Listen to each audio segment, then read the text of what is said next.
Welcome to the SRS Podcast.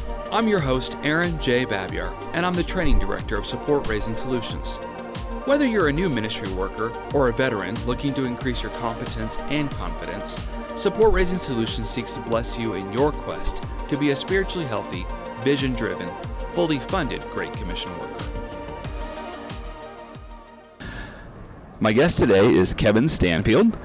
Kevin was actually first featured back in episode 31 of the SRS podcast and really had a very compelling story regarding being a career missionary and being underfunded for many years and then really going through a time of transition. And so that's a pretty wonderful story, but it continues. At the time that we're recording this, it's a solid year and a half, a bit further out perhaps, from the time when he raised his support and he was on the podcast, and he was still very much in transition at that time. So actually, Kevin, now that I'm thinking about it, it's probably closer to 2 years since the last time I had you on the podcast. So first of all, welcome back, my friend.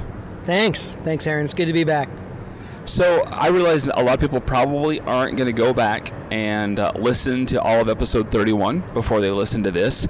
I do recommend it. I truly do. And if you have the opportunity, I do apologize. We had some major sound quality issues on that episode. That was my fault, not our engineers here at SRS. Anyway, it's just such a great story. But Kevin, for those that are listening in, they don't have the time, they don't have the access or whatever else to go back and capture that podcast. Could you just take a minute to summarize for us a little bit about what the story you told on that podcast, and then we'll talk a little bit more about where you're at right now? Sure. No, I'd be happy to. So my wife and I and our two kids, we have been career missionaries with YWAM going on 20 years now. We've been serving here in South Africa the last 15 years. And what started to happen, I would say about 7 years ago, was that, of course, YWAM is very strong on living on faith, really trusting God to provide. And of course, it's very much in the nations. We're 70% non-Western, and it's just a beautiful organization. One of the challenges, though, with support raising is there's not necessarily a lot of training up front. And so often people just come with whatever they have in their pocket. And we just kind of trust God to provide along the way. Well, it's a wonderful way to start that way. But what we had found after several years was, there's kind of a famous story I tell in the last one about our ethos, our founders who go to the airport without money and God provides the plane ticket. And just how exciting that is, that stretches our faith. And we've actually all had those kind of stories. But the thing is, it's great to do that once or twice, but we realized that it really wasn't sustainable, because then, of course, you get married and you have kids, and now you're going to the airport and you need 4 plane tickets. And what was happening was it was causing a lot of emotional stress and anxiety, where it literally, our health, our physical health really suffered. And so I would say about 7-8 years ago, we realized, you know what? There's got to be a better way to do this, because we recognize God's calling in our life. We want to do this the rest of our lives. So God really began challenging us, convicting us about trying to develop a better way. And one of the hardships of long-term missions, being veterans, is, living on support, is you begin to lose supporters. Some of our dear supporters had passed away that we started out with. The church that had been our sending church, it split. And so we lost a lot of supporters from the church that way.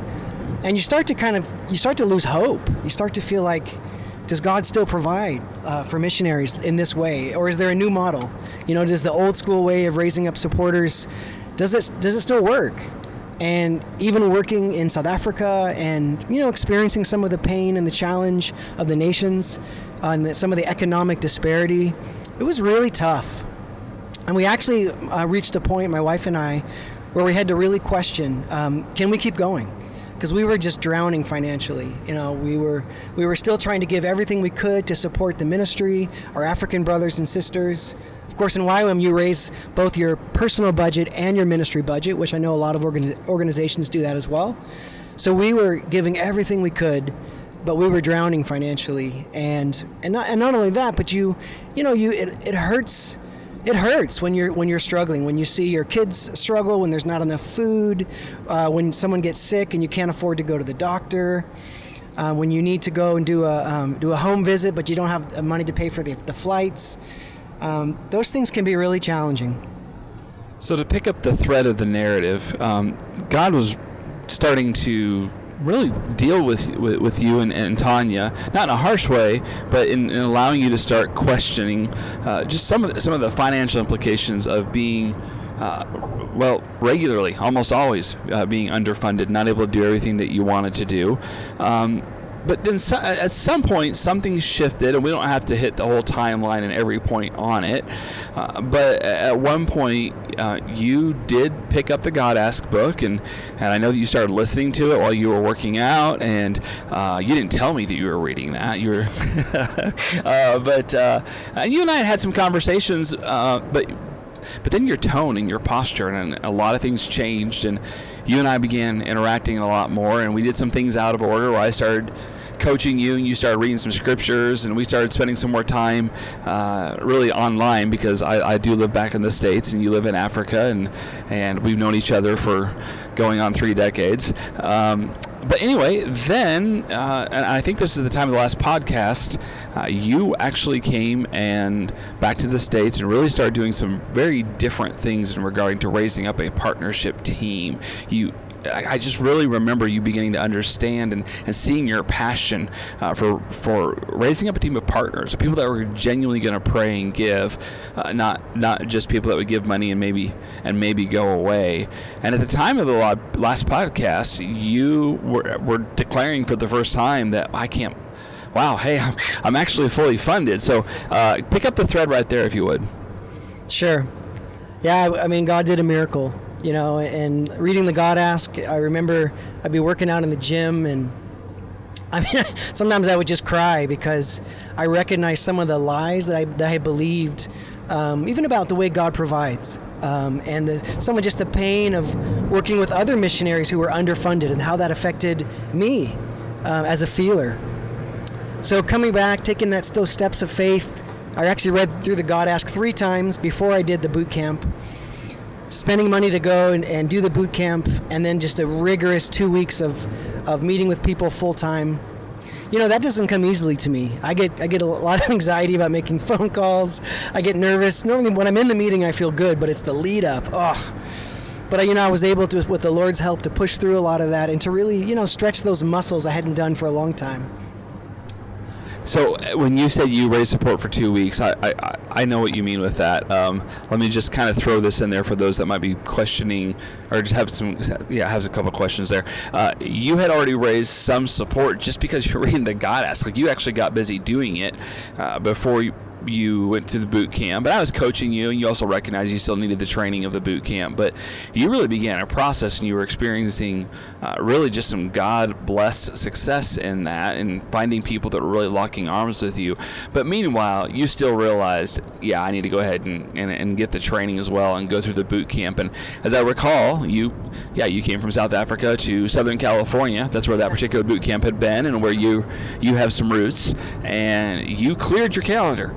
You had nothing on your calendar coming out of that boot camp but trying to get meetings and invite people to be a part of your Great Commission work. And man, as I recall, that's pretty much what you did all day, every day for pretty close to 14 days. Is that right? Yeah, I had never worked so hard at support raising, because it takes a lot of effort. You reach out to people through an email, and then you have to follow up with texts and phone calls just to try to set up a meeting. People often, they're busy, they have to postpone all that effort. I didn't want to do that stuff before. And so, but I just determined, Lord, I'll do anything and everything so that we can fulfill the calling and purpose in our lives to live on the mission field. All right, so I think everyone's pretty well caught up. God just did an amazing, wonderful thing in your life and in the life of your family. And, let's start right there. What has changed for your family since you've been fully funded. We'll talk about the ministry side, but let's talk about what's changed in the Stanfield home, living in South Africa, working among some of the poorest of the poor. But you do have to have your own house and a place to stay, and water, electricity, things like that, food. So what are some of the functional changes in your life over the past couple of years? Well, it's just been amazing to just see my wife not have to stress about going to the grocery store. My daughter's vegan, my wife is vegetarian, and sometimes that food, the healthiest food, is quite expensive. So they can go and they can buy the specialty health foods, and really without stressing about it. That's just wonderful. It's just some of those practical things. If something breaks in the house, my wife can go out and she can fix it, or she can get it replaced without a lot of stress. Like, how are we going to pay for that? So it's just brought a lot of peace, I think, just in the way that we live regarding our budget. And it's remarkable to look back and think, how did we make it in those days? Tell us, if you would, a little bit about the situation with your son and some of his needs, if that's okay. Yeah, sure. So my son, Asher, has mild autism. He's mildly on the spectrum. And we knew that he needed to go to a better school. There was a private schooling in South Africa was tricky, that had the right kind of administrators, teachers who would walk with him. And there was, in the past, there's no way we would have even considered it. And but going through the God Ask and just that whole process of raising support, the Lord boosting our faith and hope rising again that we can do this. We put it out there, and we were able to raise support for him to go to that school. Praise the Lord. Praise the Lord. That is, Kevin, I tell you, that's almost like this weird conversation that I'm blessed to have sometimes with a lot of missional leaders. You're among them, that for whatever reason, not that they feel guilty, but they're not sure if their kid can have that special school that they need. They're not sure if their spouse can have the major medical if that's necessary, or dental. I mean, there are some big things that can come up in life, and it's true for everybody, but for some reason, because those things can be quite significant, sometimes missionaries unnecessarily walk in shame of having a need for that. And I remember you bringing that up to me, actually, a few years back. I remember or I guess it was a couple years back, I remember you saying hey, Asher's schools, what he really needs is actually kind of expensive. Can that actually be a part of this? So you were asking that question even as you were getting fully funded. What's changed in your heart and mind in regard to your family? What's changed is, well, first of all, just this recognition that God cares about missionary families. That it's important to take care of our families, for our health, for our medical care, so that we can be sustainable. Because we were so focused on the mission, we were so focused on walking with our African brothers and sisters, and it was beautiful, but we were actually doing it to the detriment of ourselves. We didn't have an emergency fund, but someone is always in crisis. So then you're actually giving out of those funds that you desperately need for other things, but you're giving everything you have, which sometimes is really a good thing, and God really leads you to do that. But when you're doing it all the time for decades, it's tough.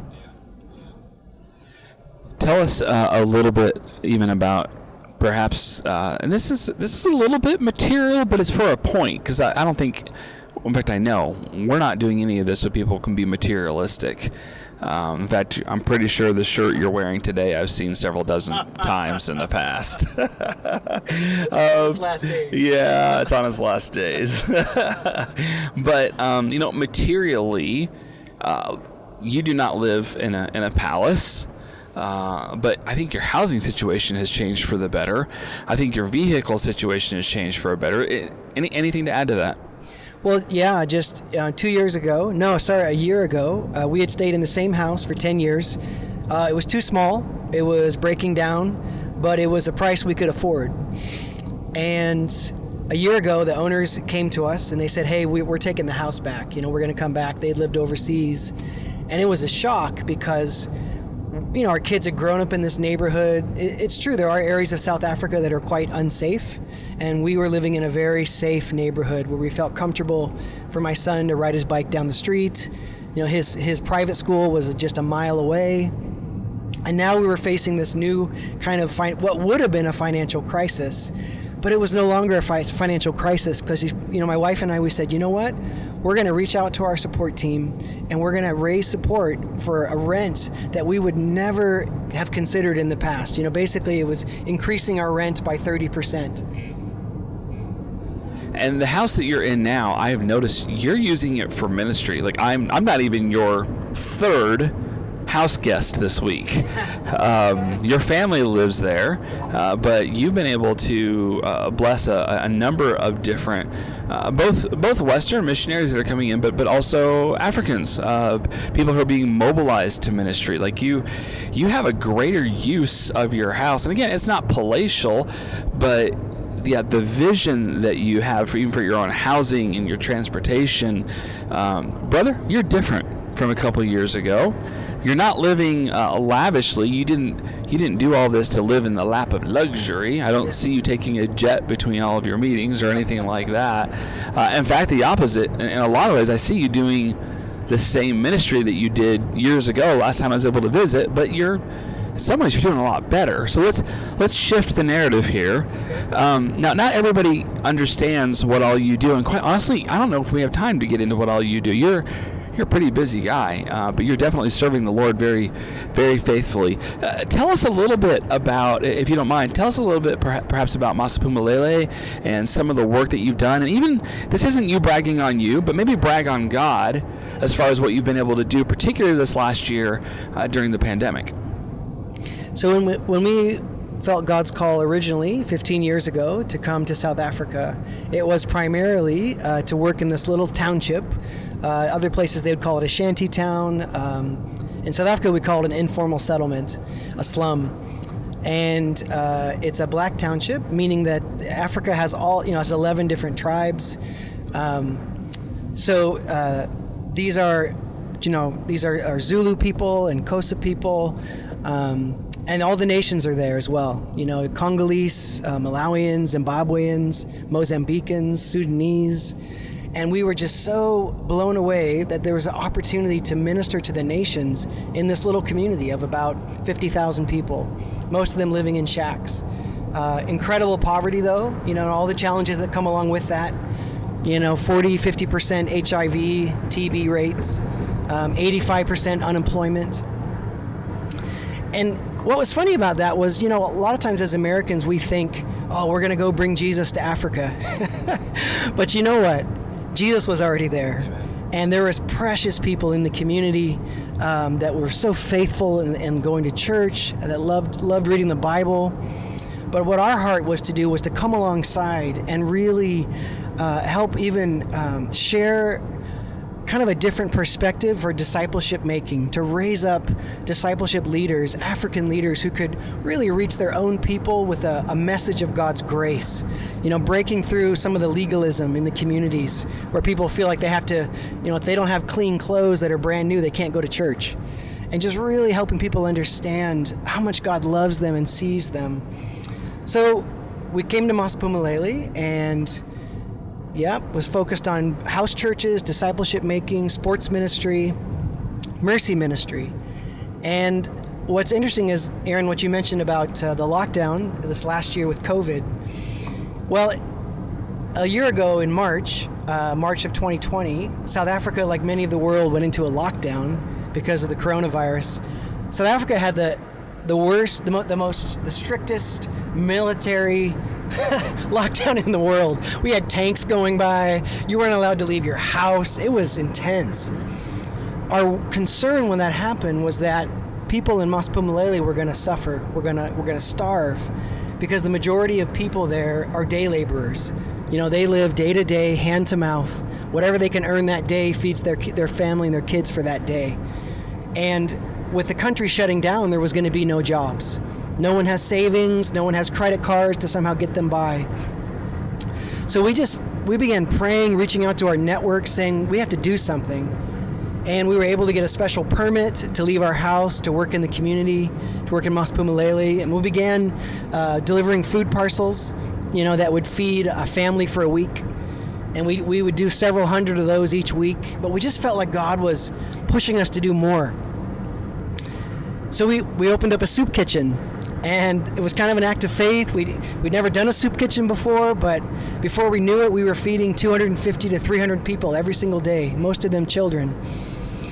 And then, the vision just grew, and we found other community soup kitchens from different houses that we began to partner with as more resources came in.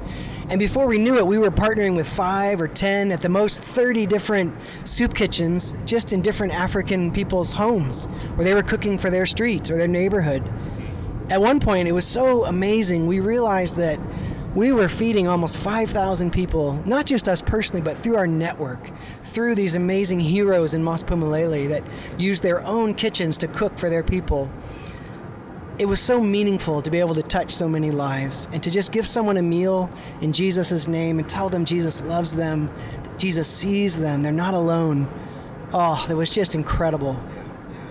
Well, and as someone that supports you, because Marky and I have been on your support team for years, we remember, getting those, those reach outs that you were doing, and inviting people to get involved and help that people that are on your support team, and I mean, you guys were already being faithful. You were doing what God has put in front of you, but I like how you said you felt God pushing you to do more, but you isn't just you. It's not just you and Tanya. It was working through the township and the people that were there that already know Jesus, but then also you got to involve your supporters in a really special way. Tell us a little bit about the response, because I guess it could be argued that you raised a lot of support last year, but in reality, yeah, you did, but that's not because you were driving a fancy car or anything like that. You were actually bringing food and the love of Jesus in a really tangible, practical, and spiritual way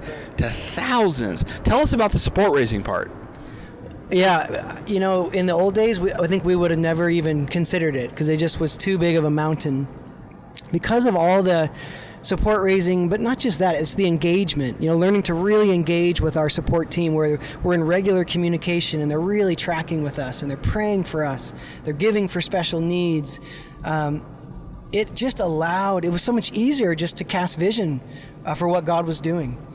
People, they tracked with us, they wanted to help. How can I help? What can I give? How many families can I feed? And if it wasn't for our support team, our network, we never could have done it. And we were very aware of that. This was not us. This was God working through our team, both outside, but also even in South Africa, even in Masi, all working together to see this work happen. Yeah. So, how long back was it? Probably 3 years. I don't know. I'm asking you.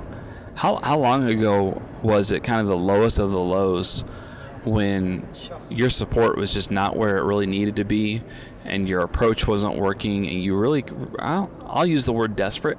You were. I think you were feeling desperate. Absolutely. How long ago was that? I think that was probably 3 years ago. Yeah. So for someone right now who's maybe they're feeling desperate. Maybe they're with YWAM and somebody told them to listen to this specifically because they're YWAM. That's happened before to your last episode. Or maybe they're with a completely different organization and they hardly know where to start. But they know they're not where they need to be. They're clear on the vision God has given them for ministry, but wow, raising a support team, that seems really, really daunting. You and I both know the point isn't the money. Talk to that person if you wouldn't mind for a minute. Yeah, I mean, if that's you, I would just encourage you that if God's called you to this mission, then He's also called you to work hard and to get out of your comfort zone and to do things you don't want to do. And that's to start really saying, okay, I will take steps. I'm going to learn about this. I'm going to learn how to talk to people. I'm going to learn how to cast vision. I'm going to study the scriptures so I realize I'm not begging, but I'm actually inviting people to be a part of what God's doing, and it'll bless those people as well. And I'll be faithful to keep talking to people. I'll be faithful, prayerfully asking God, who can I talk to? Who can I invite to this team? And that's a great place to start, because I know for me, I resisted it. I said, no, I'm not going to beg for money. I'm not going to go do what I don't want to do. I'm going to pray. I'm going to wait, and God will provide. And a lot of people think that, and it actually works, I think, some of the time. But for a sustainable, long-term, effective missional career, I've learned a new way. Yeah. And so if you're wondering, like, what are those steps, this is an oversimplification. You can perhaps learn more on the Support Raising Solutions website. But, really, I've been saying more and more, I really see there's being 3 primary areas of learning that most people who are fully funded, that they just need to engage with. And one is, it's the personal stuff. It's reading the God Ask book. It's reading the scriptures. It's perhaps even listening to this podcast. I've had a lot of different guests on here that bring just words of gold. A second thing is training. Please don't bypass training. If your organization has great training and a lot of people getting fully funded, then use that. Go through that. If not, please go through a boot camp. Kevin traveled from Africa to the U.S. to go to a boot camp, and he actually raised the funds to do that. He didn't have the funds to do that, but he raised some funds to do that, and that was part of his process. And then get a coach. Not everybody knows me. Kevin and I were in each other's weddings back in 1993 and 1994, and we've been longtime friends, and I have my own support raising journey. But so I was able to coach him, but be coached by someone who's actually been fully funded. Whether your organization provides that, or you find a third-party coach or something like that, just someone to check in with at least weekly while you're raising your support. I realize just that little grocery list of those 3 things, that's not stuff that happens overnight. Even Kevin, who's sitting here with me, Kevin really just it was a process. He began committing his time and his focus. And so, all right, so we've kind of spoken to some people, Kevin. People bring up all sorts of different reasons why they can't move forward, and I think a lot of them are legitimate, and sometimes they're excuses. I hesitate using that word. It sounds so non-compassionate. But if somebody is having a big check and they're concerned about moving forward, maybe they're thinking, well, I don't have the money to go through a boot camp, or I can't afford a book, or I don't know. What do you tell that person that's already really thinking of reasons why they're just going to continue just to pray and wait? Yeah. Wow. I think I would just tell that person that, if you just keep doing the same thing and it doesn't work, then maybe there's something different you should be doing. And I would just encourage you, you know what, you don't have to, it's overwhelming. I was so overwhelmed and full of anxiety. How in the world am I going to get fully funded when I haven't gained a new supporter in 7 years? In fact, we'd lost about 1 supporter a year. And now I'm supposed to, how is that possible? Well, you just start taking steps. You say, God, what can I do? 1 step at a time. Can I read a book like the God Ask? I don't like to read. Well, I listen to it on Audible. I listen to it as I worked out, or you could listen to it as you cut your grass, or take a walk. And then I really began to be open to humble myself, to deal with my pride, to deal with my judgment towards others who maybe I didn't agree with. How maybe maybe I judged others because they were too fully funded, while me and my African brothers and sisters have nothing. A lot of that stuff can be really confusing. I learned that I needed to just cleanse my heart and be open to God leading us as a family, to be open to resources like Aaron, like your coaching was so good. Reading the God Ask, I read it 3 times, was so helpful.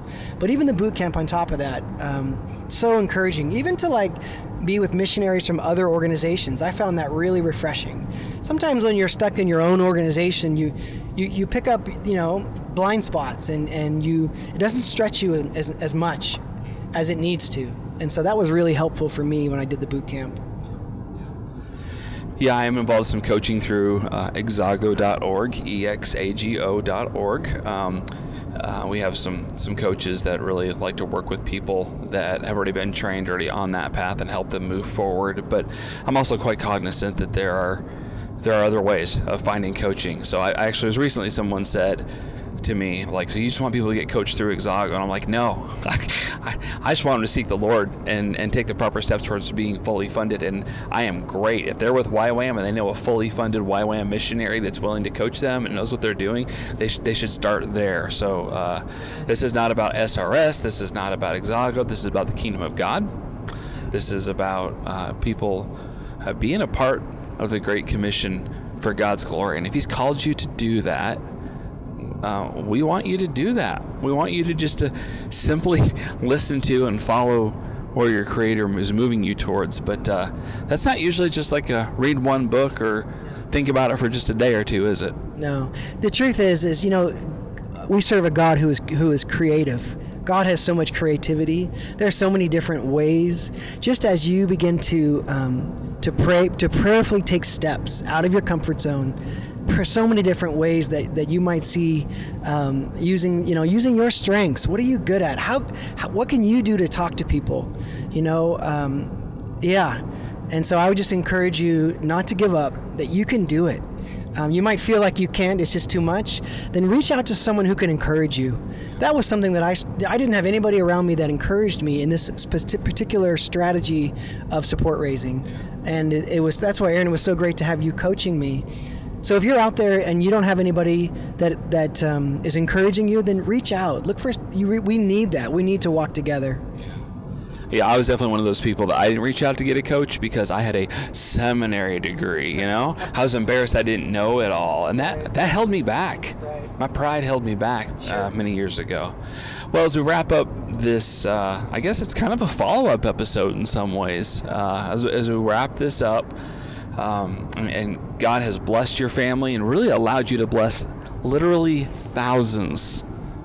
I'm thankful for your friendship, Kevin, but also I'm thankful how you also wrestled with what God was calling you to do, and how you've been able just to involve so many people who partner with you, the people that are truly praying, that are truly giving, that they can also say they were a part of feeding those thousands in Massey, and it's for God's glory, and so it's amazing to be a part of that with you. So thanks again for joining me on the SRS podcast. It's kind of my habit to give the guest the last word. We've been friends too long, so I don't know that I can allow this. But all right, I'm gonna take a chance. Don't burn me down, brother. So any final words of wisdom that you might share with people? I was just also thinking how sometimes if you're a long-term veteran missionary like me, we kind of get beaten down because you go through a lot of disappointments. Long-term discipleship is that people you're discipling, they don't always make it. And what has started to happen to us is we had kind of stopped casting vision. When you're in your 20s, it's kind of easier to cast vision because you're talking about things that you want to do someday, but you're not actually doing it. But when you've been doing it for 20 years, you at least for us, we had stopped casting vision because we were so realistic. We didn't want people to put us on a pedestal. And so, but unfortunately, we had our communication had gotten a little bit negative because we were trying to be so vulnerable and real that it was a negative thing. And so one of the things that we learned in this whole support raising coaching and training was the importance of casting vision. I mean, I know that should be obvious, but as we began to cast vision again, what happened is hope began to rise up in us again.